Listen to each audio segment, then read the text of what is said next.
Hola a todos, buenas tardes. Bueno, le pedimos disculpas ante todo por la demora.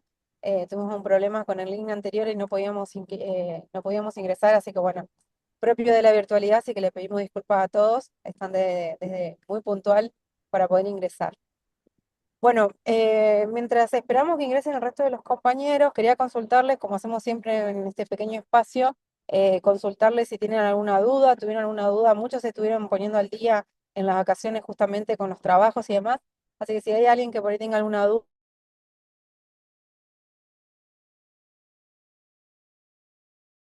que aproveche, pueden habilitar micrófonos o conectando al resto de los colegas.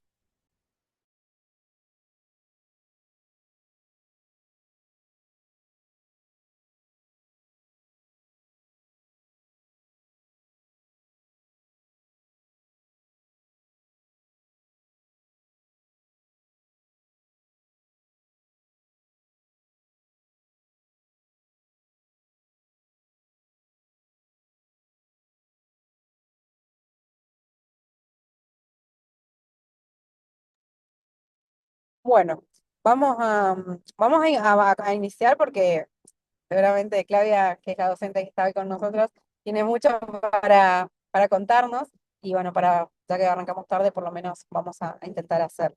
Bueno, les voy a presentar primero a todos. Hoy tenemos con nosotros a la magíster Claudia Oxa, que es, bueno, estoy agradecida de que estés con nosotros, que hayas aceptado esta invitación, Claudia. Les comento que Claudia es, bueno, como le dije, magíster en gerenciamiento integral de servicios de enfermería, es especialista en enfermería pediátrica y terapia intravenosa, es presidente de la Asociación de Terapia, Infusión y Seguridad del Paciente. Y después también, Claudia, te admito, digamos, para que después al final, obviamente, hagas difusión de las jornadas que vienen de Atispa. Nosotros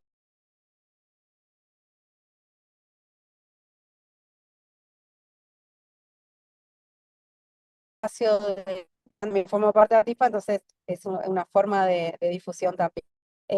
La Magíster forma patrulla de catéter del Hospital Garrahan, y bueno, tiene experiencia con pacientes pediátricos, pacientes oncológicos, pacientes DIVA. Bueno, ella nos va a ir comentando un poquito de toda su formación y de todo lo que ella sabe. Como siempre les digo, son expertos, los docentes que traemos y los invitados que trajimos a la diplomatura son todos expertos, así que aprovechenla, sáquenle el jugo. Claudia es excelente y le encanta muchísimo que le pregunten, así que aprovechen. Bueno, Claudia, cuando quieras, eh, los estudiantes Gracias, están para. gracias Mercedes. Bueno, voy a compartir la pantalla, a ver si se ve bien. Sí. Perfecto. Bueno, un gusto de estar con ustedes esta tarde, vamos a estar hasta tardecita, así que vamos a tratar de hacerlo menos. Si quieren pueden hacer las preguntas por el chat o preguntarme al final, no hay ningún problema. Y podemos volver en alguna presentación que les haya quedado dudas. Bueno, el tema que vamos a ver hoy es todos los tipos de acceso vascular, tanto periféricos como centrales, y vamos a ver los objetivos, que es definir lo que es capital venoso, comprender la vasculatura tanto de periféricos y centrales, cómo se aplican los algoritmos de selección del acceso vascular más adecuado, reconocer las indicaciones, los riesgos, cuáles son las ventajas y desventajas de cada dispositivo y un poco de estandarización de cuidados. Con respecto al capital venoso, para comprenderlo, es el conjunto de todos los vasos del sistema circulatorio potencialmente utilizables con fines terapéuticos o y de diagnóstico.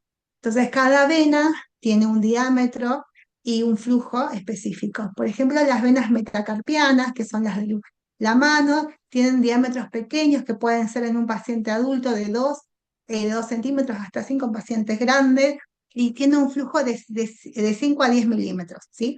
Y así sucesivamente. Cuanto más vamos acercándonos al corazón, los diámetros van aumentando y a su vez su flujo, ¿sí? Por ejemplo, en vena cava superior, el flujo es de 2000 mililitros minuto, son diámetros muy gruesos, hay mayor hemodilución.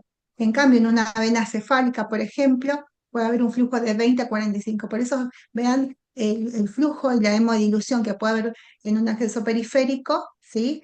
Que en un acceso que está central. Bueno, continuamos. Bueno, acá lo mismo, el repaso, ¿no? de estos flujos y la importancia, porque todo lo que administremos va a pasar por una vena, ¿sí? Entonces, ¿cuándo elegimos una vena periférica? ¿Qué tipo de medicación tiene que pasar por ahí? ¿Y cuándo necesitamos que ese catéter esté centralizado? Catéteres vamos a definirlos como todos los catéteres, pero vamos a hacer las diferencias en lo que es periférico y central. Entonces, para esto se han creado algoritmos de selección del acceso vascular para darnos un poco de luz a esta gama de catéteres, ¿no? Entonces, lo que nos recomiendan, siempre esto, más allá de tener esta guía, uno va a tener un criterio clínico, habla con el equipo de salud y con enfermería, con todos, obviamente son del equipo de salud, para elegir, ¿no? Ese acceso vascular, si va a ser monoluz, doble luz, ¿sí? Entonces, con respecto a la terapia, que es la que va a indicar el médico, vamos a ver cuánto tiempo de duración va a ser esa terapia y de acuerdo a ese tiempo de duración se puede pensar en el dispositivo. Si es no sé, un tiempo de duración de 7 a 10 días, podemos pensar en un catéter periférico corto. Si hasta 6 semanas podemos pensar en una línea media, hasta también periféricos largos, que es una nueva innovación. También se puede empezar en PIC, ¿sí? Cuando ya son semanas, años, también se puede empezar en PIC. Y cuando son tratamientos más de años y prolongados, se puede empezar también en catéter con reservorio o que están tunelizados, ¿no? O el semi-implantado. Entonces, siempre hay que elegir el catéter y el dispositivo correcto, del menor calibre posible, la cantidad menor de lúmenes, porque son puertas de entrada, y bueno, y este algoritmo nos guía para elegir ese acceso vascular y la decisión es interdisciplinaria. Acá tenemos otros, hay diferentes eh, algoritmos donde se tiene en cuenta el tiempo y también el tipo de medicación que se va a administrar según, en este caso, esta característica que es la osmolaridad y el pH. Y a su vez, hoy por hoy se están sumando a los algoritmos todo lo que es el paciente DIVA, si el paciente es de difícil acceso vascular. Entonces, en este caso, que esta es eh, otorgada por la casa comercial, nos dicen que si tenemos una medicación que tenga una osmolaridad de 750 miliosmoles y pH es menor a 5 y un pH menor entre 5, perdón, y 9 y tiene buenos accesos venosos periféricos y una duración de terapia de 7 días, podemos pensar en una vía periférica, ¿sí? Cuando tiene mayor de esos días, podemos pensar en una línea media y cuando tienen osmolaridad alta, podemos como 750 miliosmoles y pH extremos menos de 5 y mayor a 9, podemos pensar en catéteres centrales como cámaras implantables y Hillman. ¿eh? Y acá, cuando se habla de acceso venoso periférico, ¿no? En su momento se pensaba en un catéter central. Hoy por hoy, por suerte, si el catéter, la medicación soporta lo periférico, ese acceso difícil lo podemos salvar y poner un acceso ecoguiado periférico largo, por ejemplo, o una línea media. Entonces acá hay otros algoritmos que están más completos, que hablan de diferentes tipos de osmolaridad. Por ejemplo, acá toma un rango de 600 miliosmoles para pasarlo, hasta 600 miliosmoles litro por periférico, cuando es mayor a, ya habla de catéteres centrales y también el tiempo de duración. Entonces, esto es para analizarlo, sentarse y ver cuál es el dispositivo también que en cada institución disponemos, ¿no? Entonces ahí elegir cuál sería el más adecuado para el paciente. 3 principios para elegir el acceso vascular. Siempre se trata de elegir el dispositivo correcto desde el primer momento, evitando intentos fallidos, dolor y preservando ese capital venoso. El menor calibre posible que permita el tratamiento y que preserve la vena. ¿sí? Y la menor cantidad de luces, porque bueno, también esto lo remarcamos mucho porque a veces eh, se solicita, por si las dudas, doble lumen, y a veces que no es necesario, y esto si uno coloca más de lo que necesita el paciente, puede aumentar el riesgo de infección.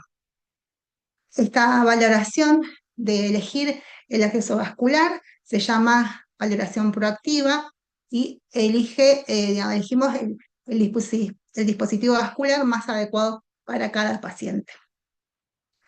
Cuando hablamos ya de catéter venoso periférico corto, hablamos de un dispositivo que es delgado, flexible, donde se van a administrar hemoderivados, en algunos casos quimioterapia y también otros fármacos de duración corta, menor a 7 días.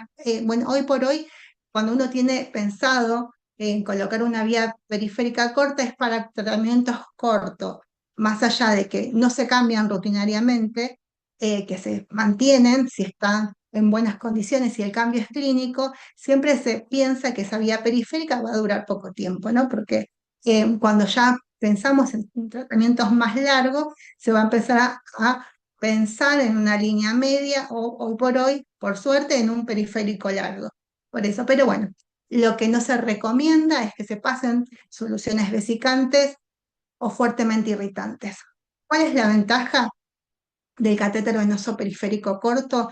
Es de rápida inserción, es sencillo, es poco invasivo, es de bajo costo y de amplia disponibilidad, es apto para el uso ambulatorio y de urgencia. Tiene bajo riesgo de complicaciones mayores que otros accesos vasculares, y las limitaciones es que a veces que dura poquito tiempo, no es apto para tratamientos prolongados, está contraindicado el uso de vesicantes y soluciones hiperosmolares. Y bueno, cuando se lo pone reiteradas veces, eh, puede agotar el capital venoso y tiene también el riesgo de provocar flebitis, infiltración y extravasación más que otros accesos vasculares. Con respecto a este dispositivo, tenemos diferentes diseños. Por ejemplo, en este caso tenemos el catéter convencional, que tiene un dispositivo de seguridad para evitar accidentes en la punción. Es una tecnología, digamos, de seguridad. Después tenemos los catéteres convencionales. Estos materiales pueden ser de teflón, de poliuretano. También tenemos, en estos casos, estas vías periféricas, se pueden colocar con prolongadores cochlear y conectores libres de aguja. También contamos con accesos venosos periféricos integrados con prolongador y clamp, y que ya vienen con conectores libres de agujas que son removibles, con lugar lo que la ventaja que tiene es que uno puede dar una rosquita, ¿no?, a ese dispositivo para evitar que se desplace, y también dispositivos integrados de alto flujo para la vía periférica. Hoy por hoy contamos eh, con un manual o unos procedimientos, ¿no?, del Ministerio de Salud, que hablan sobre los cuidados del catéter venoso periférico corto. Se realizó este programa y este trabajo con diferentes asociaciones con el objetivo de minimizar las complicaciones asociadas al procedimiento de inserción y cuidado, y incrementar el nivel de seguridad, eficiencia y efectividad en este procedimiento. Salió en el boletín oficial y bueno, ahí lo pueden encontrar para poder justificar también las decisiones que toman, por ejemplo, esto de no cambiarlo rutinariamente, qué materiales son óptimos para el cuidado. En este manual van a encontrar esta recomendación del calibre más pequeño, que se adapte a la terapia indicada según las necesidades del paciente.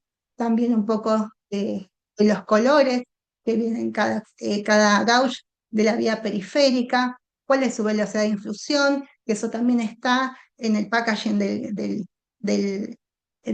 Avocat, o esas las marcas, del catéter venoso periférico corto, y también acá siempre elegir el menor calibre, porque si uno ocupa toda la luz venosa, hay riesgo de lesionar la íntima de la vena y generar esta flebitis que no queremos, son las flebitis mecánicas. Tenemos tecnología de visualización para los pacientes DIVA, ¿sí? DIVA viene de las siglas en inglés, Difficult Intravenous Access.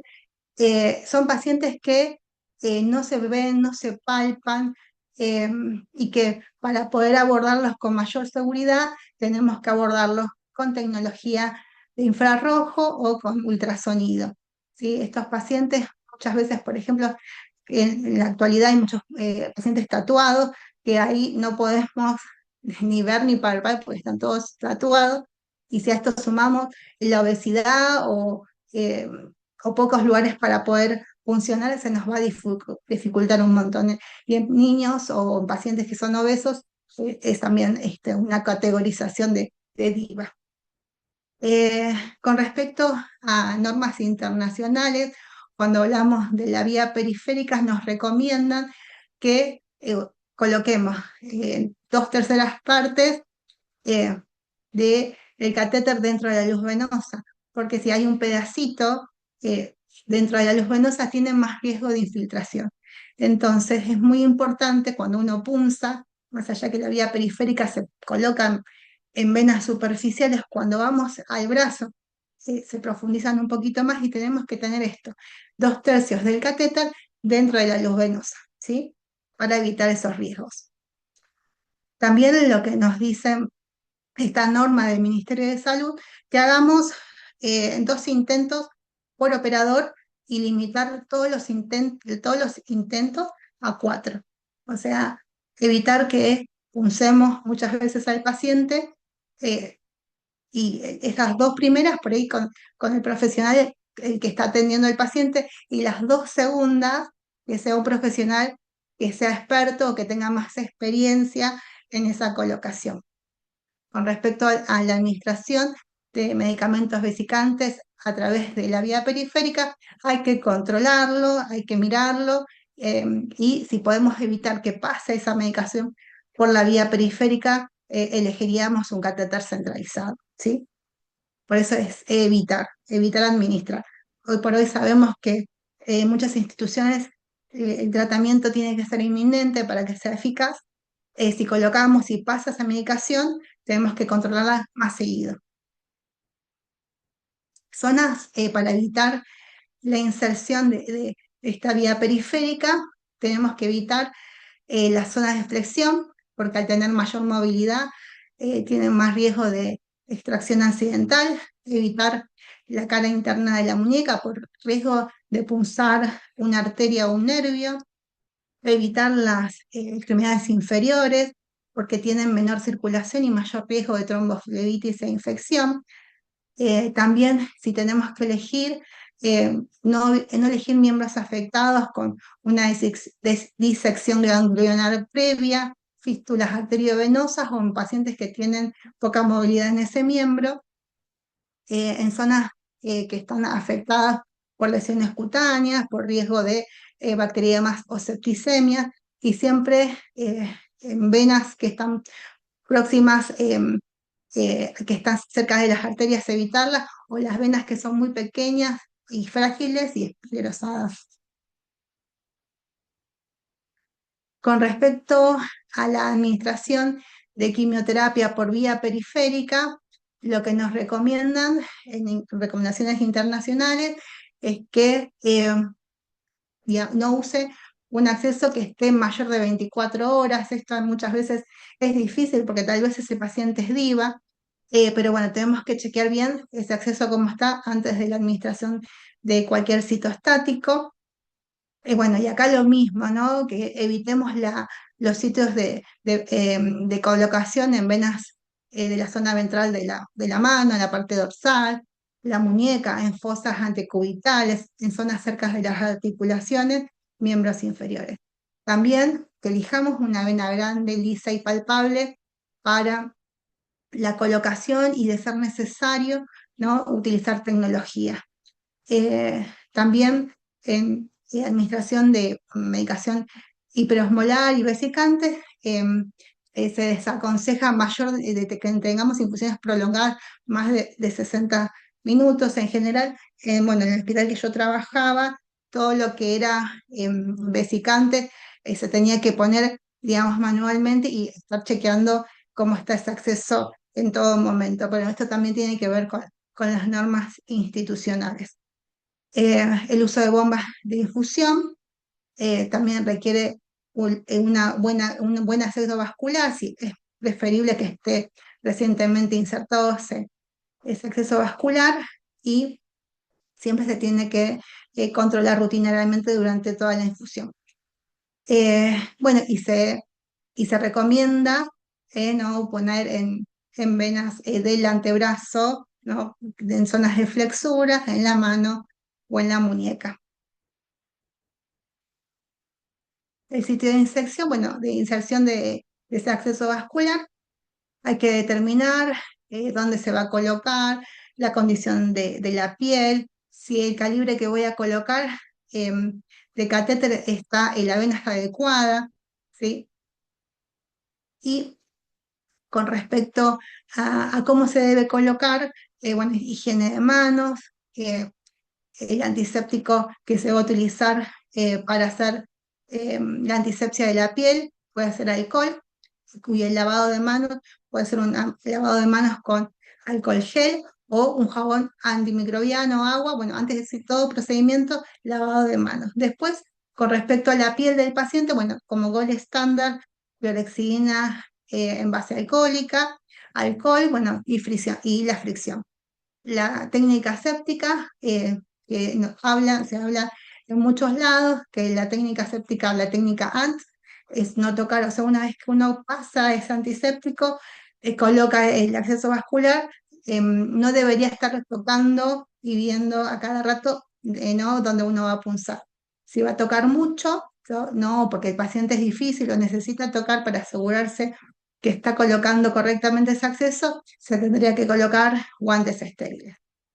Y también el uso de tecnología para pacientes de difícil acceso vascular, como la ecografía del infrarrojo. Lavado de manos, siempre ante todo, antes de entrar a la habitación del paciente, antes y después de estar en contacto con el paciente y antes de cualquier procedimiento con el paciente. Bueno, esto lo aprendimos mucho en pandemia, cómo es esta, eh, esta higiene de manos, que tiene que ser completa y minuciosa. Los mecanismos de infección de un catéter, tanto de una vía periférica y de un central, pueden ser intraluminales o extraluminales. Con respecto a lo que es extraluminal, sería todo lo que está en la piel donde está insertado ese catéter, que puede ser por antisépticos que están contaminados, pueden ser por las manos del personal sanitario, también por la piel misma del paciente, por la grasitud, ¿sí? Que no se cura hace mucho tiempo. Eh, También con respecto a los cuidados intraluminales o las infecciones intraluminales, pueden ser que sean a través de los conectores, ¿sí? Del catéter, o también por las manos que no están bien lavadas, y ahí ingresa esa, eh, esa infección. También por los fluidos endovenosos que se administran, que estén contaminados. Esos serían como los que están más reportados. Después puede ser una vía hematógena donde un paciente cursa con una infección y se adhiere a ese catéter, es una infección distante. Y también un caldo de cultivo, digo yo, pero es como, digamos, un ambiente propicio para colonizarse y hacer biofilm, son cuando el paciente tiene una obstrucción o una vaina de fibrina. Entonces, bueno, esos son los mecanismos en los cuales un catéter se puede infectar. Entonces, nuevamente, es importante cuando uno coloca un acceso vascular o realiza el cambio de cobertura, es hacer una buena antisepsia de la piel con, como les decía, clorexidina en base alcohólica. Después, si no cuenta, alcohol, y si no, iodopovidona. La iodopovidona la tienen que dejar secar, tienen su tiempo de secado, ¿sí? Siempre que coloque El antiséptico hay que dejarlo secar, no se puede soplar, no se puede ventilar, porque es en el momento de secar cuando se eliminan los gérmenes. Y siempre respetar esto de no tocar, y si toca, con guantes estériles, si es un paciente difícil. La estabilización tanto de una vía periférica como de un catéter eh, es estabilizar, ¿sí? El objetivo es estabilizar para que no haya movimiento, ¿sí? Y evitar el desplazamiento del catéter. No tenemos que ocluir el sitio de salida, lo tenemos que ver. Esta reducción de movimiento o pistoneo reduce el traumatismo de la vena, donde minimizamos flebitis, también minimizamos la colonización, alguna infección y también trombosis. O sea, el tema de dejar el catéter inmóvil, sin movimiento, nos asegura esos cuidados. El apósito transparente tenemos que evaluar que tenga, digamos, buena adherencia a la piel, que sea hipoalergénico, libre de látex, que permita la liberación de humedad y que sea cómoda para el paciente. Con respecto a la lista de verificación, que también las pueden encontrar en este documento, nos dice todo cómo te deberíamos registrar, también los insumos necesarios para hacerlo, los pasos, porque pueden hacer un check. En este caso es un checklist, los pueden completar, y es, digamos, también sirve para la práctica. Si tienen profesionales que están ingresando al servicio, también pueden ayudar a mejorar las prácticas. Bueno, y acá está el paso a paso de todo, de cómo se debería colocar un registro, un catéter. Y con respecto al registro, todo lo que te digamos documentar, que a veces que nos olvidamos, por ejemplo, bueno, aparte de escribir el catéter, la localización, si usamos tecnología, con qué estabilizamos ese catéter. También cuando conectamos una tubuladora, colocar las fechas para poder hacer los recambios correspondientes. También registrar si el catéter tiene buen retorno a infusión. También anotar los intentos en la punción, si hubo intentos fallidos, porque después esto nos permite categorizarlos en algún momento en un paciente de difícil acceso vascular, en un paciente DIVA. También si la inserción no fue lograda, cuántos intentos se hizo y los motivos por los que se falló. Por ejemplo, el paciente no sé, se movía, no, o digamos, uno punza y no avanza el catéter. Eso nos ayuda también a poder mejorar nuestra práctica y dejarlos descritos, como les decía, para poder evaluar al paciente como un paciente difícil de acceso vascular. Em, y bueno, y siempre y ante todo, explicar el procedimiento al paciente, al familiar del cuidador, y también con respecto al cuidado del paciente, bueno, tener el consentimiento verbal y escribirlo, ¿no? Bueno, acá tenemos em, cómo tendría que ser la inspección, ¿no? De ese acceso vascular con respecto em, a la parte de ver ese apósito transparente, cómo está, si hay algún signo de infección, siempre tratando de ver si hay alguna complicación, tanto como flebitis, infección.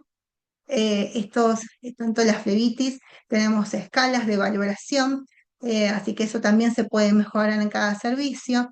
Con respecto a la inserción, ¿no? ¿Qué tipo de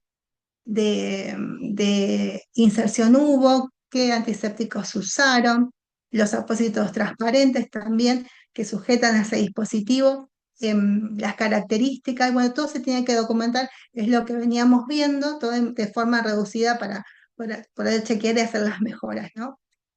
Con respecto a las condiciones de estas tubuladoras, los que nos recomiendan es que tengan diseño de overlock para una conexión segura, que es unas rosquitas que empalman bien con las conexiones y evitan las desconexiones accidentales, siempre conectores libres de aguja, y las tubuladoras cambiadas según las normas institucionales, que en general se cambian cada de 96 a 7 días o según qué tipo de infusión tienes. Por ejemplo, tubuladuras con hemocomponentes se cambian al finalizar la infusión. Bueno, las quimioterapias en algunos casos se descartan al finalizar. Bueno, eso tenerlo todo registrado y normatizado para que todos puedan hacer ese procedimiento de la misma manera y no haya variabilidad de la práctica. Con respecto al mantenimiento del acceso vascular en pacientes que tienen una vía periférica, ¿no? Hay una evaluación como más constante que tiene que hacerse cada 2 horas. Yo hoy por hoy se hablan de cada hora. En pacientes que tienen déficit cognitivo o sedados o que no se pueda este, comunicar, hay que hacerlo más frecuente, inspeccionar ese apósito transparente, también evaluar si hay una posibilidad de lesión cutánea asociada a ese catéter, también la importancia del lavado en la infusión. También otra parte muy importante es evaluar la permanencia de este acceso venoso periférico, si es necesario o no, porque muchas veces esos accesos vasculares están, pero no se están utilizando, no son funcionales. Y bueno, y todo esto de desinfectar siempre los conectores antes de infundir. O sea, uno va a utilizar y tiene que tener su gasita con alcohol o el paño que vienen para, unos pañitos estériles que vienen para desinfectar, porque eso va al torrente sanguíneo, aunque sea una vía periférica. Bueno, hay protocolos de valoración, ¿sí?, empleados en diferentes lugares donde están normatizando cómo tiene que ser ese cuidado y dan como un acrónimo para no olvidarnos. En este caso es TLC más. En este caso, las enfermeras de Toronto, en un hospital pediátrico, han recomendado el cuidado de los dispositivos con estas siglas para recordar: de tocar, la T de tocar, la L de mirar y comparar. O sea, que estás en inglés, ¿no? Touch, el look y de comparación, ¿no? Entonces, la idea de poder tocar el sitio, de cómo está, si está hablando, si está caliente, si está seco, mirar cada 60 minutos, como les decía, en pediatría esto se hace más frecuente, si está descubierto, si hay algún enrojecimiento eh, o alguna complicación, comparar ambos brazos donde tienen los accesos vasculares para detectar si hay alguna hinchazón, eh, si es el brazo está del mismo tamaño, la mano, de la extremidad contralateral, y el más es el tema de implicar a la familia para que tengas pautas de alerta en la revisión de esos cuidados de acceso vascular. ¿Sí? Bueno, el apósito transparente, bueno, tenemos que ese apósito transparente que está en un acceso vascular, tenemos que observar cómo está, ¿no?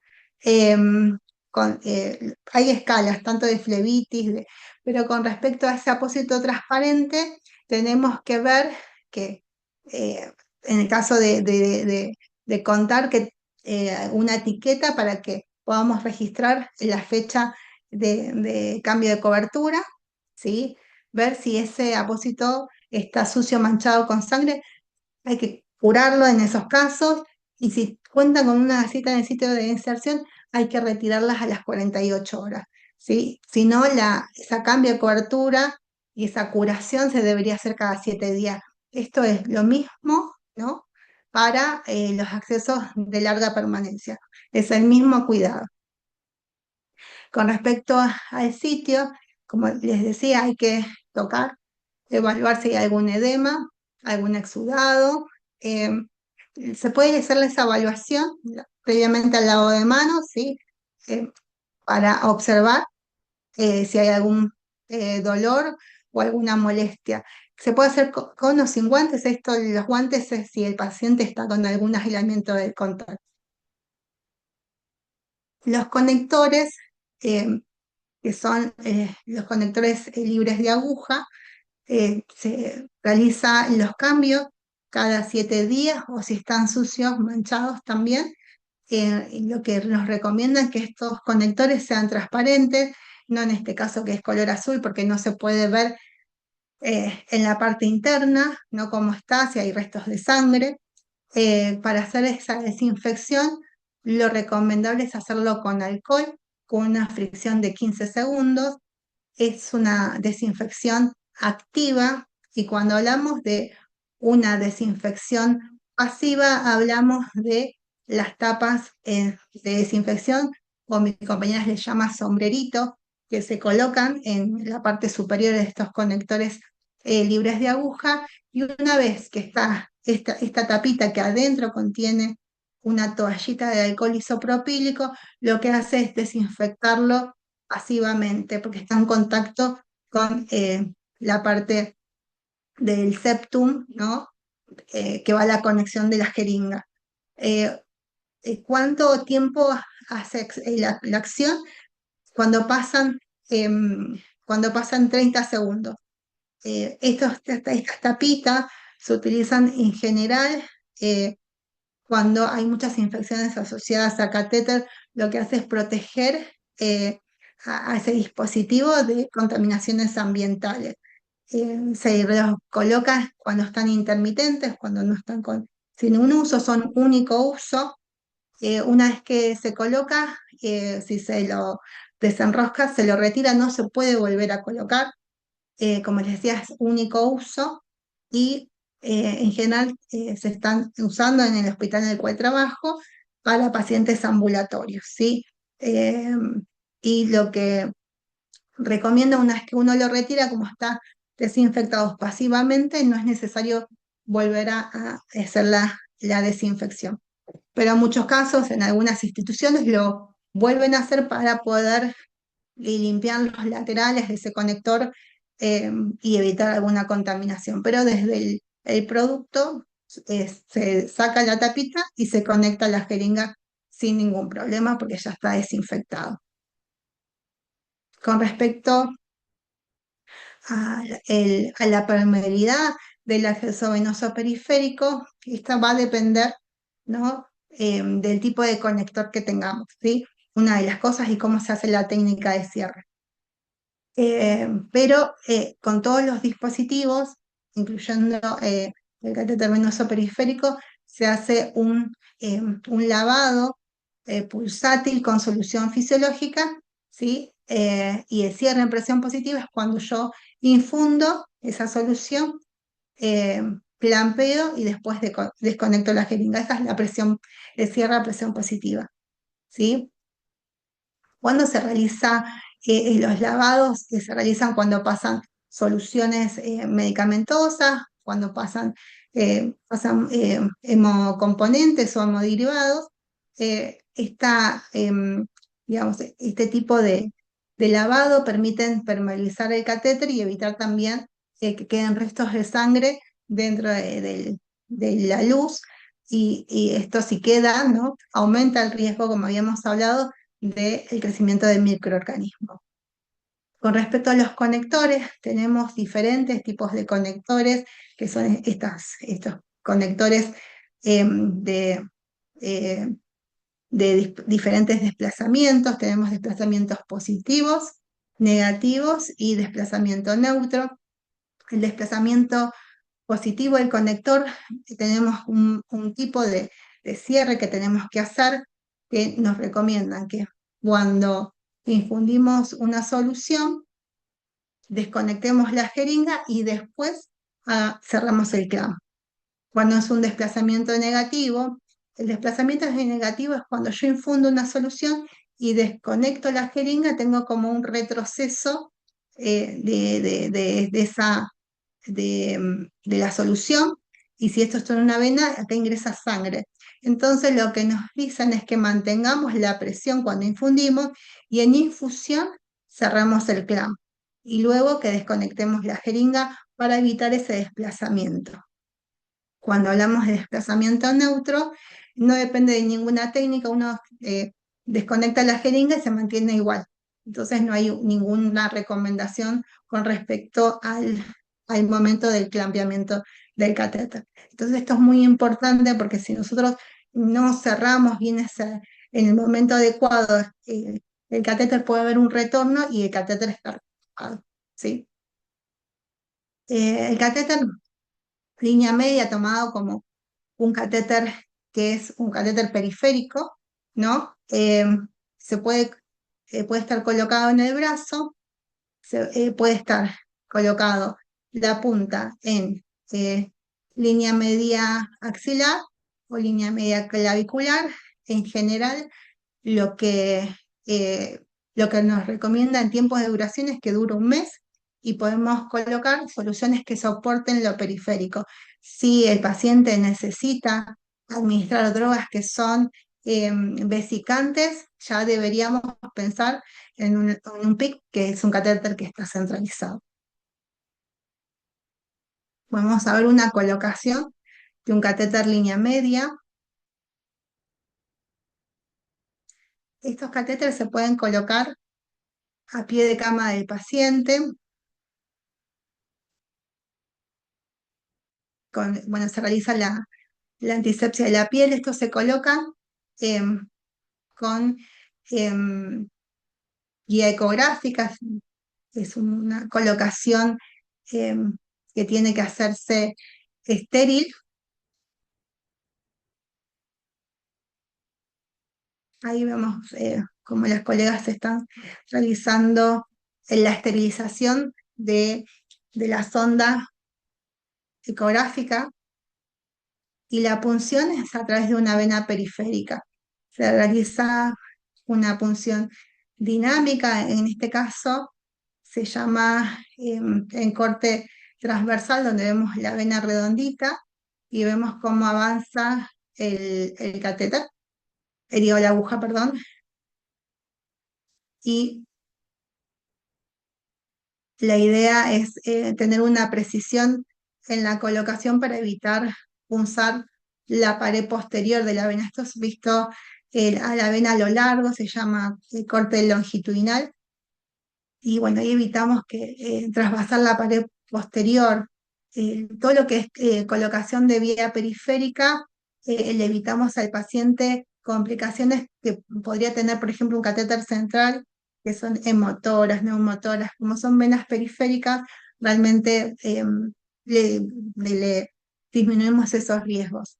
Este tipo de catéter, por ejemplo, esta línea media, se coloca a pie de cama del paciente. Si el paciente es adolescente, se puede, o en este caso yo trabajo en pediatría, pero se puede colocar con una anestesia local sin ningún problema. Voy a avanzar un poquito el video. Eh, Acá lo que estamos haciendo es dilatando con un dilatador el catéter. Es una técnica de Seilinger pura, como se colocan los catéteres centrales, la misma técnica, pero es un catéter que puede llegar a medir 15 centímetros, un catéter cortito, ¿no? Eh, y ayuda, digamos, a prolongar eh, la vida útil de este catéter, a tener ese tamaño. Siempre se coloca y se tiene que ver la guía ahí en la punta. Y bueno, la idea es que ustedes puedan observar cómo es la colocación de un acceso línea media, que es un catéter eh, se puede utilizar para infusiones. Bueno, y acá lo que tiene es que podemos ver escaneando a nivel subclavia cómo está la punta del catéter, y una vez que está colocado, se puede utilizar en ese momento. Para poder utilizarlo y punzar hay diferentes métodos con el ecógrafo para poder verificar que eso sea venoso. Y ante cualquier duda se puede pedir un gas, un estado ácido base, para ver si es venoso esa vía, esa vena que punzamos con el catéter. ¿Sí? Bueno, y ahí el cuadro es como un catéter central. Bueno, muy bien. Con respecto a lo que es el cierre de, de los accesos vasculares, habíamos hablado de la solución fisiológica, ¿sí? Con una técnica que es pulsátil, ¿no? y el momento donde se tiene que hacer el cierre para evitar el retorno. Depende del tipo de conector que tengamos, depende de qué tipo de desplazamiento es ese conector. Si uno no sabe cuál es, yo les recomiendo que hagan una técnica de cierre en presión positiva. O sea, mientras infundo, clampeo para evitar el retorno. Entonces, la técnica que va a ser una técnica de flashing, que es pausa, presión, pausa. El volumen de cantidad de solución va a depender. Cuando digamos que pasó un hemocomponente, eh, una solución viscosa, nos recomiendan 20 milímetros de solución fisiológica en pacientes adultos. También podemos usar menos si es un paciente pediátrico, pero siempre lavar, ¿no? También en nutrición parenteral, ¿no? O contraste, para evitar que esa medicación quede estancada en el intralumen. En vías periféricas nos recomiendan hasta 5 centímetros. Pero bueno, esto va a también depender de la restricción hídrica que tenga el paciente, pero lo tenemos que lavar de alguna manera para evitar esa complicación. Para tener un acrónimo, para poder recordar la técnica de SAS, salinizo, administro la medicación y vuelvo a salinizar. Y cuando hablamos de pasar algún hemocomponente, es salinizo, eh, SBS, salinizo, paso la administración de hemocomponente, la toma de muestras de sangre, lo que haga, que sea sangre dentro del catéter, y después vuelvo a salinizar. Entonces, para recordar, técnica de SAS y técnica de SBS. Después, si hablamos de que cerrar un catéter, por ejemplo, si es un catéter central, podemos hablar de la técnica SAS con H, salienizo, administro la terapia intravenosa, por ejemplo, si estuviera, o si no, salinizo y cierro con sello parínico. ¿Sí? Con el sello parínico según el protocolo institucional que tengan. Bueno, y ahora vamos a hablar del catéter venoso central eh, y vamos a considerar un catéter venoso central a todo catéter que sitúa el extremo distal en vena cava superior. Si está colocado en miembros inferiores, en vena cava inferior. ¿Sí? Entonces, cuando uno ve una placa, tendríamos que ver en la placa ahí cerquita del corazón, ahí tendríamos que ver la punta, ¿sí? Cuando hablamos de catéteres centrales, podemos tener catéteres CBC, que no están tunelizados, catéteres tunelizados como el catéter Hindman, catéteres implantables o catéteres PIC, catéteres periféricos que están centralizados. En general el catéter se ve así, son marcas, marca Arrow, tienen palas de fijación, son de poliuretano en la gran mayoría, son de punta abierta, en este caso tiene una punta blue tip, flex, digamos una punta traumática, cuentan con tubulados con clamp y en este caso le faltan los conectores, pero bueno, acá tiene un conector que viene dentro del kit, pero bueno, eso en general varía un poquito de acuerdo a cada marca. Entonces ustedes, si tienen un paciente con este tipo de catéter, le tienen que colocar los conectores libres de aguja y dejarlo en condiciones. En este caso tiene un apósito transparente con bordes reforzados con clorexidina en el sitio de salida. Bien. Entonces acá tenemos, con respecto a los catéteres, pueden ser de silicona o pueden ser de poliuretano, el material. En comparación, la silicona tiene paredes gruesas, tiene menor diámetro interno, soportan menos las presiones cuando se infunden, por ejemplo, soluciones contrastadas, no está contraindicado porque no lo soporta. La ventaja es que son más resistentes al clampeo y al pinzamiento, o sea que si uno dobla ese catéter, lo suelta y vuelve a tener su misma posición, y son compatibles con antisépticos alcohólicos, o sea, se puede usar sin problema. Los catéteres de poliuretano son menos variables, tienen paredes finas, pero lo que permiten es tener mayor diámetro interno, tienen mayor soporte a la presión en la infusión. Hay unos catéteres que son, digamos, de alto flujo, de alta presión, que se pueden pasar soluciones contrastadas. Tiene menos resistencia al clampeo y al pinzamiento, o sea, si uno dobla el catéter puede tener una memoria y quedarse dobladito, por eso eh, hay que tratar de cuidarlos para evitar ese pinzamiento. Y una ventaja que tiene la parte que está dentro de la venosa es que es termosensible, o sea, se ablanda el catéter de poliuretano con la temperatura corporal. Tenemos diferentes puntas en general. Los que disponemos acá en Argentina son puntas abiertas, ¿sí? Y en este caso, esta punta, que es típica de la marca Arrow, que tiene la punta, punta azul, que es flexible, atraumática, en este caso cuentan con tres salidas. La salida que es la primera se llama distal, después tenemos la medial y la proximal. Si ustedes ven en cada lumen, van a tener cuánto es el calibre de cada luz. Por ejemplo, el STAT tiene 16G o 16 Gauss. Ustedes recuerden los Avocat o los catéteres cortos que tienen unos calibres, bueno, aseméjenlo a eso. Acá, en este caso, tiene un 18G y el medial, en este caso, 18G. O sea que es un calibre bastante grueso para tener esos tamaños en cada luz. Con respecto a las marcas, ¿sí? Tenemos esta marca conocida que es la marca Arrow, y este catéter lo pueden ver, es la marca, pero lo pueden ver. Si es un catéter que está colocado en femoral, es un catéter femoral marca Arrow. Si está en el cuello, es un catéter que está colocado, que es central, en yugular. El Arrow puede estar hasta en el brazo también y es un pico, o sea que la marca es Arrow y donde está colocado es donde va a tomar el nombre del catéter. En este caso, o sea, catéter central, catéter femoral.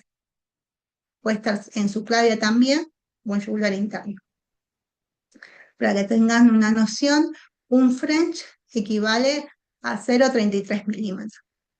Y como les decía, se trata tanto en la vía periférica como en los catéteres que están centralizados, ocupar el 33% de la luz venosa, ¿sí? También cumple el mismo criterio. El catéter central de inserción periférica, que se llama PIC, está colocado en venas periféricas, que puede ser la basílica, la cefálica. En general se utiliza el poliuretano a preferencia de la silicona. La ventaja que tiene es que es menos invasiva, se puede usar eh, anestesia general o se puede colocar anestesia local, se puede hacer pseudoanalgesia, se puede colocar en quirófano, se puede colocar a pie de cama del paciente. Para corroborar la punta se puede solicitar radio X, radiografía de control. Si contamos con electrocardiograma intracavitario, que también lo vamos a ver en un ratito. Si se coloca en intervencionismo, se puede utilizar fluoroscopía. Si es con ecografía y cuentan con una sonda especial, se puede ver también la punta con ecografía. Tiene menos riesgo de un neumotórax que un catéter central colocado en tórax y permite tratamientos prolongados fuera del hospital. Las limitaciones que tiene es que tiene riesgo de trombosis venosa profunda en el miembro superior. Esto, más que nada, cuando no se respetan unos bandas de cuidados, pero puede realizar esta complicación. Requiere cuidado y mantenimiento como todos los catéteres y también puede migrar, puede acodarse y puede obstruirse como otros catéteres. Vamos a ver cómo se coloca un catéter Power PIC con tecnología y con intracavitario para que también tengan una idea de cómo es esta colocación.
En este video lo que van a ver, bueno, acá en este video habla del 45%, estos son de normas de INS, pero en general es del 33 al 45 lo que uno tendría que ocupar. En este caso se hace la medición de dónde va a finalizar esa acceso vascular para estimarlo. Yo voy a adelantar un poquito porque esto, bueno, es una tecnología de navegación de punta del catéter. Ay, perdón, a ver, acá. Entonces lo tiene que calibrar para que puedan ver cómo se navega ese catéter. Acá estamos, a ver, ahí se le colocó el dispositivo en el tórax, ¿sí? Para poder realizar esa monitorización del catéter. Ahí están los materiales que utiliza, que es el catéter, la cánula pelable, el bisturí. A ver, quiero llegar a la colocación en sí. En este caso es un paciente adulto. Se tiene en cuenta la profundidad de la vena, el diámetro que se va a elegir. Esto ya, hoy por hoy, en este caso tiene una cuña para poder mejorar la eficacia de la punción, pero no sería necesario. Muchas veces se ha colocado sin esta cuña, tiene que ver con un aprendizaje de habilidad, pero para que puedan ver cómo se coloca, se puede colocar a pie de cama. Voy a adelantar un poquito, coloca como en la línea media, se pasa una guía. En este caso es otro tipo de técnica, la que vimos antes es la técnica de Seininger pura, esto es una técnica de Seininger modificada, donde se avanza el catéter.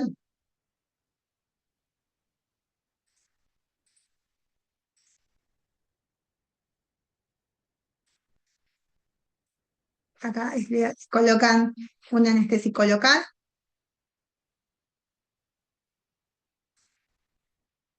se hace una pequeña incisión.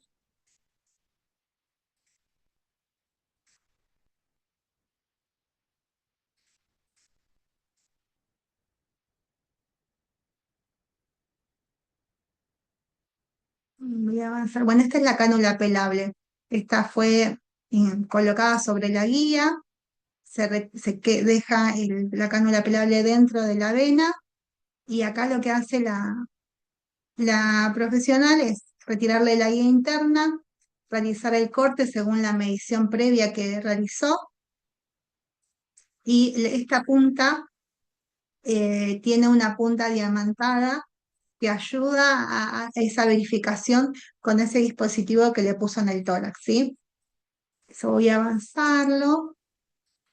Entonces, cuando va avanzando a través de esta cánula pelable que está insertada en una vena, va viendo acá como un chupetito cómo va avanzando a vena cava superior y va viendo el registro de electrocardiograma para poder chequear que esté en buena posición.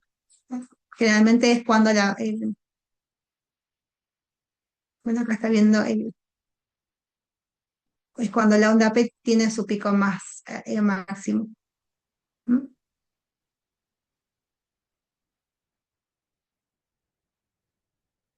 Lo bueno que tiene este sistema es que una vez que está insertado en vena cava, se puede habilitar en ese momento.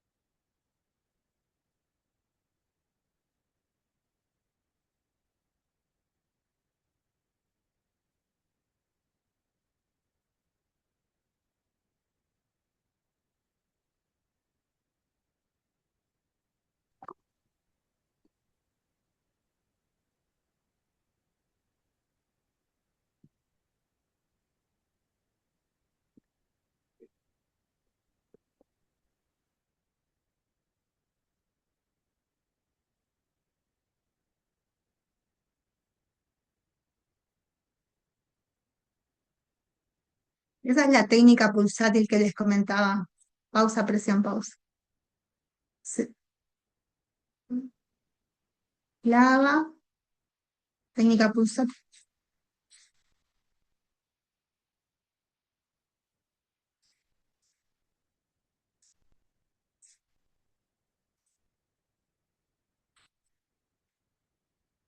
Bueno, y ahí lo cierra y se coloca el apósito transparente.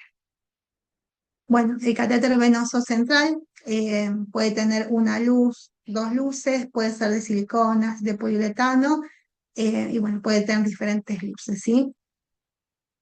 El catéter semi-implantable, que es un catéter central tipo Hitman, tiene la punta centralizada en vena cava superior y una parte, un tramo está tunelizado en tejido subcutáneo, presenta un CAF y después el resto está exteriorizado. Está colocado generalmente en hemitórax izquierdo o derecho. Acá tenemos una paciente que tiene este tipo de acceso. Estos catéteres son de silicona, en general, la gran mayoría. Pueden verlos en pacientes oncológicos, hemato-oncológicos en general, porque necesitan varias veces de extracción de sangre. También pueden verlos en pacientes renales. En el caso de los niños, se trata de evitar que estos tubuladores estén cerca del contacto de pañal para no contaminarse de del mismo por piso caca, ¿no? Y bueno, el tema del cuidado con la familia, ¿sí? Este caso tiene una malla tubular en el tórax, que es creo número 10, pero puede tener alguna mallita de algodón, un topsito, un strapless, todos los cuidados que se puedan realizar para evitar la contaminación de los conectores. Cuando vemos una placa de control, vamos a verla de esta manera. Eh, Vamos a ver un catéter que está gruesito, colocado en tórax, una parte tunelizada y el resto así. Eh, Así se pueden ver los catéteres que están tunelizados en semi-implantables, por ejemplo. Presentan clamp, este es el manguito de Dacron o CAF, que evita el desplazamiento del catéter, tienen roscas Luer Lock, y en este caso, este manguito tarda un tiempo en fijarse, más o menos un mes, en tejido subcutáneo, así que hay que tener cuidado hasta que eso, digamos, se estabilice bien. También vienen de diferentes luces, de 2 luces, de 3 luces. Como ven, las paredes de este catéter son gruesas, lo que hace es que disminuya el diámetro interno de los mismos. Y cada una cuenta con la cantidad de priming que tiene ese catéter, ¿sí? En un catéter entero. Pero este catéter viene de 90, por ejemplo, este catéter de 9 French viene de 90 centímetros y no le ponen al paciente 90 centímetros, le ponen menos, el catéter se recorta. Entonces, cada luz en este caso tiene 21 centímetros para purgar los 90 centímetros y el otro tiene 1,6, pero para 1,6 centímetros para milímetros, perdón, para purgar toda la luz del catéter. Pero como esto se recorta, por eso la recomendación que está en el instructivo es que los volúmenes deben ajustarse proporcionalmente al corte del catéter. O sea, estos volúmenes son para un catéter que de 90 centímetros. Para tener algunos conceptos básicos que les había comentado con respecto a los lúmenes, los cuales están calibrados por Gauss, que ustedes hagan la analogía de los catéteres. Por ejemplo, este 18, que es un catéter bastante grueso, es el calibre de este lumen de este catéter, ya que es bastante grande. Em, bueno, para que tengan esa noción, que un French equivale a 0,3 milímetros, que el gauge es el diámetro interno de un catéter y que el diámetro externo se lo llama French. A ver, perdón. Bueno, y para pasar a otro dispositivo vamos a hablar del catéter implanta, que también es un catéter, como ven acá, que está centralizado, en algunos casos está tunelizado también, y queda para tener acceso el reservorio, ¿sí? Eh, Bien, para acceder a ello se tiene que utilizar una agujita, ¿sí? las agujitas vienen de diferentes calibres y largos, y bueno, es una cámara de silicona, la parte del septum puede venir de titanio, de plástico, y todo lo que es el catéter es de silicona en general, ¿sí? Bueno, entonces tenemos los catéteres tunelizados tipo Hitman y los catéteres de reservorios tipo Portacat. Por ejemplo, la ventaja del semi-implantable, como lo conocemos, es que tiene posibilidades de tener multilúmenes, donde lo que facilita al paciente de tratamientos frecuentes, extracciones de sangre. Las limitaciones son que, como se ve externamente, hay que cuidar el sitio de salida. eh, Cuando ese manguito, ¿no?, que está, no se fija bien, tiene posibilidad de riesgo de infección, ¿sí? O sea que, bueno, todo lo que está esterilizado por ahí tiene más facilidades de infección que un catéter que está todo totalmente tunelizado, totalmente debajo de la piel, como el catéter implantable. La ventaja es que tiene una mejor imagen corporal. La desventaja es que para acceder tenemos que tener una aguja especial tipo Uber para poder acceder al torrente sanguíneo, y también, bueno, en ambos casos es un procedimiento, digamos, que requiere un ámbito quirúrgico para la colocación y también para la extracción. ¿Cómo se aplican los apósitos transparentes en los diferentes accesos vasculares? Siempre se coloca con técnica estéril. Se trata de evitar tocar la parte interna adhesiva para evitar de sacarle esa adhesividad. Se coloca con técnica omega o con técnica de acompañamiento, sin hacer tirones, y si tienen bordes reforzados, mucho mejor, y se colocan las tiritas de aproximación para darle estabilidad al catéter. ¿Cómo es la técnica de retiro del apósito transparente? Para todos es por igual, no se realiza la técnica stretching, que es estirar, ¿no?, el apósito transparente para los costados, ¿sí? Para que evitemos digamos, la lesión en la piel. Siempre se sujeta donde está el catéter y se hace el retiro de todos los laterales, ¿sí? Hasta que se despega todo el apósito sin ningún problema. Con respecto a la colocación de una aguja Uber, tenemos diferentes materiales en general, tanto para el operador como para el paciente o el que nos va a ayudar. Es barbijo. Si el operador tiene pelo largo, el pelo atado o con cofia. Los materiales son estériles, todos los materiales. Se tiene que tener la bandeja, guantes estériles, también apósito transparente semipermeables. Puede disponer de una gasita pequeña, antiséptico adecuado, generar clorexidina en base alcohólica, solución fisiológica, jeringas y las agujas, las cuales va a depender para qué los vamos a usar. Estas agujas vienen de diferentes calibres. La roja, en este caso, en esta marca, es 19G, la amarilla es 20G, la blanca es 21G y la marroncita es 22G. Como les decía, ustedes hagan la analogía en los catéteres venosos pericos cortos para poder elegir. En general, la que es de menor calibre, que por ejemplo el 22G, se puede usar para un service de catéter, donde yo la aguja la saco y la meto para hacer un mantenimiento de ese catéter implantable. En cambio, si el paciente está haciendo quimioterapia con requerimiento de transfusiones, podríamos elegir una 19G.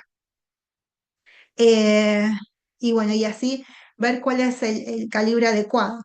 Con respecto al largo, va a depender del tamaño de la implantable y también de el tejido celular subcutáneo.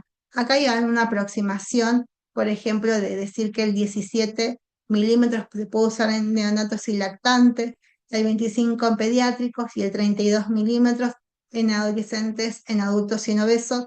Pero bueno, esto va a depender también de una valoración de cada uno cuando vea ese dispositivo implantable.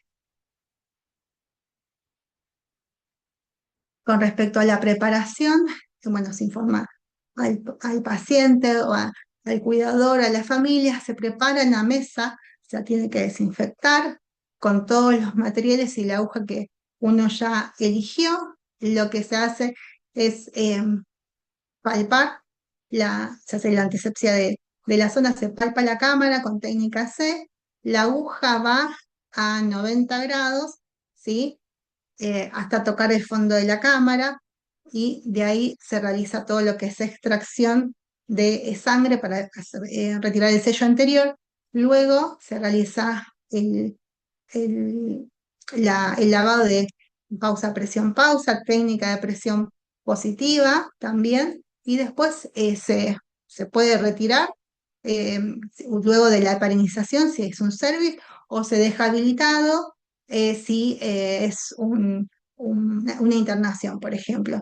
Con respecto al tema de la curación de ese catéter, se hace con apósito transparente, siempre viendo el sitio de salida. En el caso de que la aguja quede con un poquito, o sea, quede larga o necesite estabilidad, se puede poner una pequeña gasa estéril debajo del cuerpo de esa aguja sin tapar el sitio de inserción para poder observarlo esos 7 días que va a estar infundiendo y también evitando la lesión que produce muchas veces el cuerpo, que es de plástico, sobre la piel del paciente para evitar una lesión por decúbito. Entonces, con respecto a los mantenimientos, los diferentes accesos vasculares, para hacer un repaso, en catéteres semi-implantables, en implantables, en catéteres centrales, PIC o percutáneas también, el antiséptico ideal o el gol estándar es clorexidina al 5% en base alcohólica. Cuando se realiza la curación de estos catéteres, en cada 7 días, si están la gasa manchada, mojada o despegada. Em, ¿Qué podemos usar como estrategia para estabilizarlo? En este caso, se puede utilizar Stackluk o Becribluk sin problemas, o tiras de aproximación para darle estabilidad y que no pistonee. También en este caso, otro cuidado en el catéter implantable es poner estas gasitas debajo para evitar darle estabilidad y evitar la lesión por decúbito, siempre y cuando no obstruyamos el sitio donde está insertada la aguja. En todos los casos se recomienda el uso de tapones sin aguja, ¿sí? Siempre evitar las llaves de 3 vías porque dejan mucha apertura a ese dispositivo y cuando accedemos a ellos con alcohol, ¿no? ¿Qué se puede administrar por acá? Por estos catéteres, todos los hemoderivados, hemocomponentes en los catéteres percutáneos a partir del 3 French, muestras de laboratorio también, y en los percutáneos mayor a 3 French o hasta 3 French. Y recuerden que ustedes pueden elegir, en el caso de que puedan elegir, el lumen que tenga más calibre, que ahora ya saben cuál es. Jeringas de 10 en todas se tiene que utilizar. Jeringas más pequeñas tienen más presión y pueden eh, romper o si es silicona, sí, romper el catéter. Eh, con respecto a la solución de sello heparínico, van a responder a la norma institucional. En mi hospital se usan, donde trabajo, se usa 50 unidades por mililitro y en las normas en general nos hablan de 20 a 50 unidades por mililitro, ¿sí? Y la administración, por ejemplo, en implantables, porque tenemos que cubrir la cámara y la tubulatura, se realiza un lavado de 5 centímetros. En el semi-implantable, recuerden el priming del catéter, y en los catéteres PIC se podría utilizar hasta 1 centímetro para hacer el sello, que llegamos bien a purgar toda la luz venosa, o hasta 2 también. ¿Cada cuánto se hace el service, el mantenimiento de cada lumen? Se hace cada 7 días. Si no está en uso, el catéter se tiene que retirar el sello anterior, lavarlo y cerrarlo con solución parenizada cada lumen cada 7 días. Si el catéter tiene 2 lúmenes, piensen que como son 2 catéteres pegados, ¿sí? Entonces tiene como 2 catéteres. Entonces cada rama se trata de diferente manera, con diferentes jeringas y de manera independiente. Bueno, conclusiones de esta charla, que es el capital venoso es un recurso limitado, su preservación exige siempre un dispositivo, calibre y sitios adecuados desde la primera inserción. La actualización es clave, el avance tecnológico y terapéutico exige mantenerse al día en evidencias sobre accesos vasculares y también la evaluación crítica mejora la seguridad, bueno, aplicar la literatura científica a la práctica institucional eleva la calidad de atención y protege al paciente. Bueno, acá estamos en una capacitación con enfermeros, en una capacitación de atispa con los diferentes accesos vasculares, con los catéteres, y lo importante es que se pueda llevar esas capacitaciones. Estábamos en pandemia, estábamos todos con barbijo, la mayoría, después saliendo de la pandemia, pero la idea es poder compartir estos espacios y poder transmitir con el equipo para hacer las mejoras en cada una de nuestras instituciones. Les dejo la bibliografía recomendada y quedo al espacio de preguntas. Muchas gracias.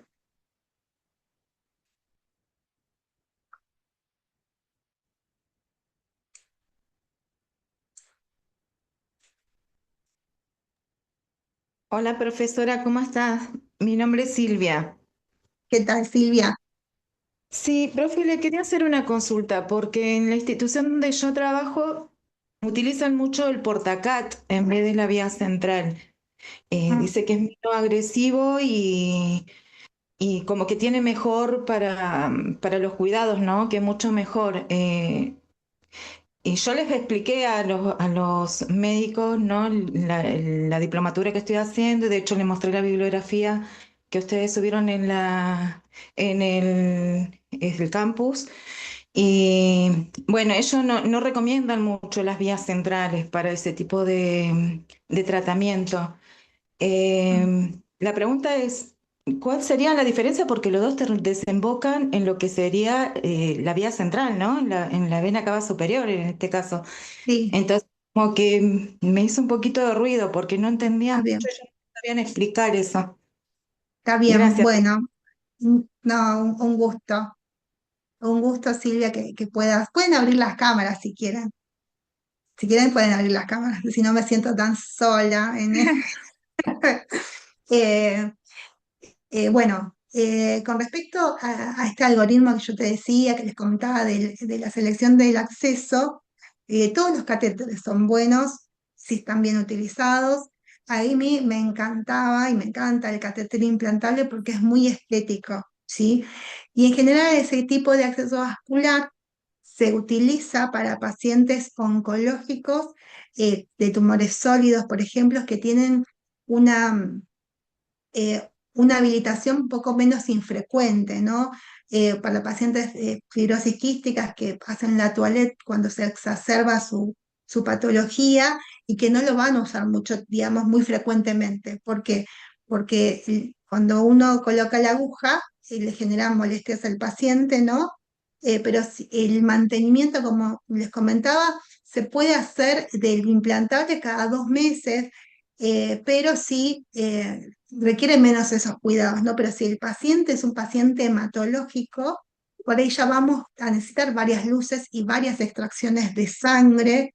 Entonces, en el catéter implantable es una sola luz. En cambio, en una semi-implantable o en un catéter PIC puedes tener 2 luces, puedes tener soluciones que puedan pasar en simultáneo, que sean incompatibles entre sí sin ningún problema. Como les comentaba, el catéter, los que tienen 2 luces o 3 luces son 3 catéteres pegaditos entre sí o 2 catéteres pegaditos entre sí. Entonces, al pensar que, por ejemplo, tiene que pasar un paciente con nutrición parenteral en paralelo que están 24 horas y después tienen que pasar antibióticos o alguna medicación, pueden pasar en paralelo sin problemas. En cambio, si tiene un catéter implantable, no pueden pasar soluciones que sean incompatibles entre sí porque es una sola luz.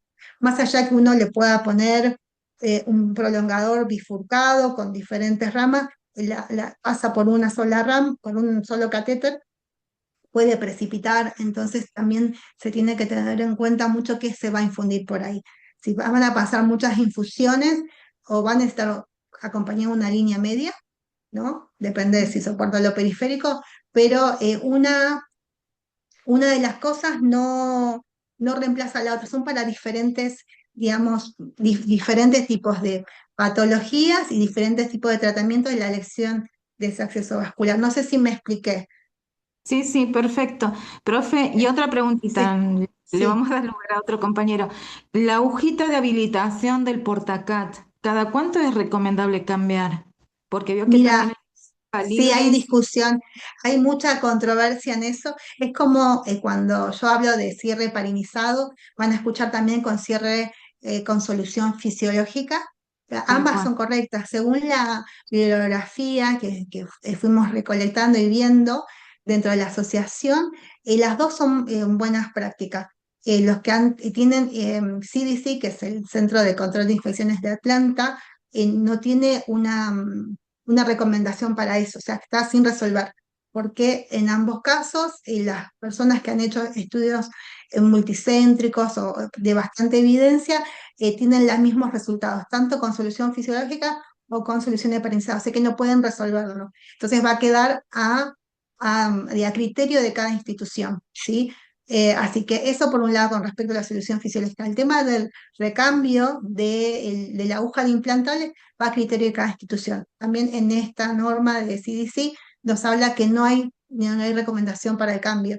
O sea, en algunas instituciones lo cambian para 7 días y en algunas instituciones no cambian y tienen los mismos resultados con respecto a complicaciones. Entonces no pueden decidir cuál es la mejor.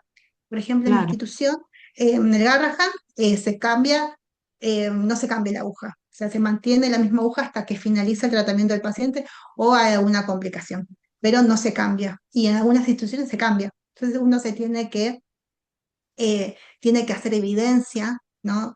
Registrar, mira, estamos con tantas agujas, y con la misma aguja no la cambiamos, no tenemos complicaciones, y registrarlo para mantener ese cambio, o si tienen muchas infecciones, bueno, ver cómo pueden mejorar. Bueno, hay que cambiarla, o sea, pero tienen que, de lo que están haciendo, hacer un registro para ver cómo pueden mejorar esa tasa, ¿sí? claro. Pero no hay nada que te puedo decir si esto es mejor que esto. O sea, no está resuelto por sí, sí, Muchas gracias, profe. no de nada. No sé si hay alguna pregunta más. Hola, profe, ¿qué tal? Yo quisiera hacer una pregunta. Sí, ¿Qué tal? Yo me llamo Julieta. Yo quería consultar un poco de la consulta de la compañera. En mi institución también solamente trabajamos con catéter implantables, con los portacat.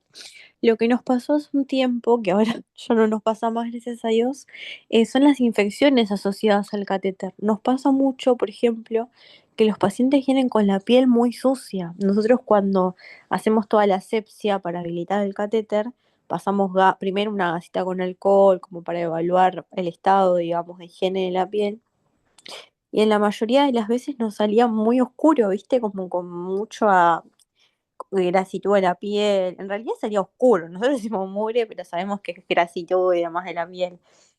Hicimos mucho hincapié en lo que fue la educación y demás, pero yo le quería consultar, mi pregunta concreta es, ¿cuál sería la técnica correcta para habilitar? Porque, por ejemplo, nosotros pasamos, ¿no? Una gasita con alcohol.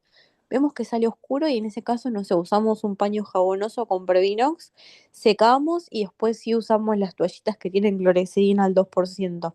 Pero, ¿cuál sería como lo correcto? Hay gente que dice iodopovidona, como que nos está costando, ¿viste? Por suerte ya sí, pasaron, pero hemos tenido varios catéteres que lamentablemente se infectan. sí, sí, seguramente habrá pasado esto, que han detectado esto de la piel. porque, digamos, la única manera que el catéter implantable se infecte, porque no tiene nada exteriorizado, como las desventajas de los otros catéteres, es esto de cuando uno la aborda, que está la piel visiblemente sucia. Lo que se recomienda es que el paciente, por ahí hacerles infografías, ¿no? Si usted va a habilitarse el catéter, un paño previo antes de la habilitación, y si obviamente no puede, tener y contar con estas toallitas de paño jabonoso o pañitos tipo paño fácil para descontaminarlo en primera instancia. Eh, y después el gol estándar de antiséptico es clorexidina en base alcohólica porque tiene mayor tiempo residual de antisepsia. El alcohol es muy cortito y en algunos gérmenes no los aborda para, digamos, para eliminarlos. Entonces, en casi todos las recomendaciones es clorexidina en base alcohólica. El alcohol sé que lo usan en muchas instituciones, pero sí realmente nos quedamos cortos con ese antiséptico. Otra opción es hacerlo con iodopovidona, pero la iodopovidona hay que dejarla secar y pueden tardar unos minutos, ¿sí? Porque demora bastante el secado. Eh, Porque uno si pone este antiséptico y no lo deja secar, vamos a ingresar al iodopovidona dentro del paciente. Y a veces que también hay que ver cómo están los frascos, si son monodosis, si son trasvasados de un genérico, eso también, las soluciones contaminadas realmente lamentablemente no ayudan a la antisepsia de la piel, pero bueno, poder realizar estas infografías para los pacientes para que vengan ya bañaditos y a veces nosotros también nos pasan en los adolescentes, veo la colocación de catetes y los mandamos a bañar y nos dicen, sí, se bañó y vamos con la gasita y sale la gasita, así como vos decís, con otro color. Entonces, sí, hay que reforzar ese cuidado, pero bueno, tenemos los paños y tenemos los agua y jabón para hacer una limpieza previa a la inserción de la aguja y obviamente con el antiséptico adecuado. No sé si te contesté, si te... Sí, profe, gracias. Sí, nosotros No. nos dicen muchas veces que les da impresión ver el catéter, más por lo Sí, general a los que recién empiezan. claro, sí, es como que les hacen un mimo, que es esto, y le hacen así. Claro, tal Entonces, cual, y la antisepsia es con fricción. Entonces, tal por cual. ahí el tema de hacer una infografía o tenerla ya hoy en la época de la tecnología, ¿no? Poder armar en cada una de esas instituciones alguna infografía digital en la cual diga frote, este, con cuidado esa zona, Claro, a báñese previo a la nosotros, habilitación. claro, nos pasa cuando vemos que sale así como bastante sucio, digamos, traemos estas toallitas, que son las toallitas prequirúrgicas, digamos, las que muchas veces se usan como el paño fácil, pero que tienen Mm, Perovinox, y hacemos el movimiento de fricción, movimiento circular de adentro hacia afuera, y ahí nos dicen los pacientes, ah, yo no me aprieto como me estás apretando vos, es como claro. vos decís más un mimito que se pasan por encima. Y Mm, ahí como que nos damos cuenta de la educación, ¿no? Gracias a Dios sí, igual fueron pocas las infecciones, pero que nos asombrábamos de decir, pasamos una gasita y sale bastante oscura. sí, Así que sí, por eso sí, decía, sea alguna forma de reforzar la parte de la asepsia y de la educación, digamos. sí, es eso, es lo que hicieron, es lo que Bueno, Igual a hicieron. bien. veces, Clau, también muchas veces pasa cuando el paciente está internado, ¿no? No sé si les sucedió a esos pacientes que están internados por un tiempo prolongado y tienen el catéter también. Por ahí cuesta, o tenemos que insistir en decirle se tiene que bañar, bañese, lávese. Y dicen, no, pues no me lo quiero mojar, no, porque no quiero. Bueno, también en esos casos hay que insistir, porque los pacientes se tienen que bañar, más cuando están Claro, institucionalizados, ¿sí? Pero hay que hacer hincapié y educación en tema del baño. Ujú. Sí, eso es Sí. importante, Mercedes, porque Profe, no sé, hay veces que hemos detectado que no se bañan porque tienen el catéter. Ah, no me baño porque no tengo el catéter, entonces también reforzarlos en todo momento, aunque nos parezca obvio, pero eso sí, aunque tenga el catéter, el baño se tiene que realizar. claro. Profe, sosteniendo lo que dice la colega, lo del tema de la coloración de la piel, también hay que tener en cuenta que los cambios químicos que hace la medicación citostática también oscurece la pigmentación de la piel. Entonces, porque a mí me ha pasado que salían pacientes recién de ducharse, ¿no? Incluso el baño en la ducha que arrastra. Y cuando le pasamos la gasita con el alcohol, volvía a salir con el pigmento amarronado. Pero me di Ujú, cuenta que era de la piel, porque la misma piel era la que se desprendía ese color amarronado. Se le hacía todo como una raya, que es, se ve que el circuito de la vena, por donde va la vena, donde va la medicación, y todo ese circuito se pone todo amarronado. Entonces, ujú. también es eso, ¿no? Que a veces no es por ahí la higiene, la mala higiene, sino también la despigmentación de la piel, se oscurece mucho más. Perdón, son mis perritos los que están llorando. Perdón. Sí. Sí, no, es verdad, Silvia, el tema de cuando hacen quimioterapia, hay un cambio en la piel, Mm, y en esos casos donde hay esta piel tan frágil, lo que se recomienda es, bueno, no usar alcohol porque irrita más a la piel, usar clorexidina al 2%. Esto al igual lo vamos a ver ahora en complicaciones, hemos todo lo que nos encontramos, pero y usar protectores cutáneos, que también lo vamos a ver en un ratito en la Sí, próxima clase eso minutos. no sé si querés, Claudia, vos también tomarte un descanso un ratito, si querés, no sé, ir al baño, prepararte algo para tomar, que te escucho ahí la voz tanto hablar, porque tenemos una pregunta también que tiene que ver con el tema del contraste en el portacase, que me imagino que ahora en la próxima clase hablas un poco de eso, así que vamos a Sí, esperar sí, una respuesta. contraste solamente se puede pasar contraste para no irme de la pregunta, solamente por catéteres de alto flujo, y en general los catéteres de alto flujo son los Power Pick y son los que están colocados en brazos y que están diseñados para soportar. Y las vías periféricas, que son catéteres cortos de poliuretano. El resto de los catéteres de silicona o poliuretano no son aptos para alto flujo, que en sus instructivos no dicen que, Ujú, que se pueden romper. Es claro. más que nada eso puntualmente porque Sí, ahí sí hemos preguntaba visto también, complicaciones. Damián preguntaba eso en el chat. Bueno, ¿quieren que nos tomemos unos 5 minutitos, 10 minutitos? ¿Qué dice la profe? ¿Cuántos minutos? Sí, sí, cómo no, sí, cómo Bueno, no. Volvemos estamos. en cuanto. Y Volvemos. son las 7, porque no sé tu clase, por eso es la que sigue. Igual empezamos un poquito tarde, así que. Sí, eh, la otra sí son más o menos 40 minutos y vamos a ir. bueno, nos tomamos, son las 6. Hasta las 6:05, un ratito para ir al baño o prepararse el mate, algo, así Sí, no nos atrasamos. Y le damos No un son las descanso a la 6, son profe. las 7. Ay, perdón. Sí, 6:59 leí. Perdón, las 7. 7:05 nos bueno, conectamos otra vez, ¿sí? Listo. dale, nos tomamos en 5 minutos. Dale, nos vemos. Gracias, profes. Gracias. Gracias. Chao, chao. En un ratito.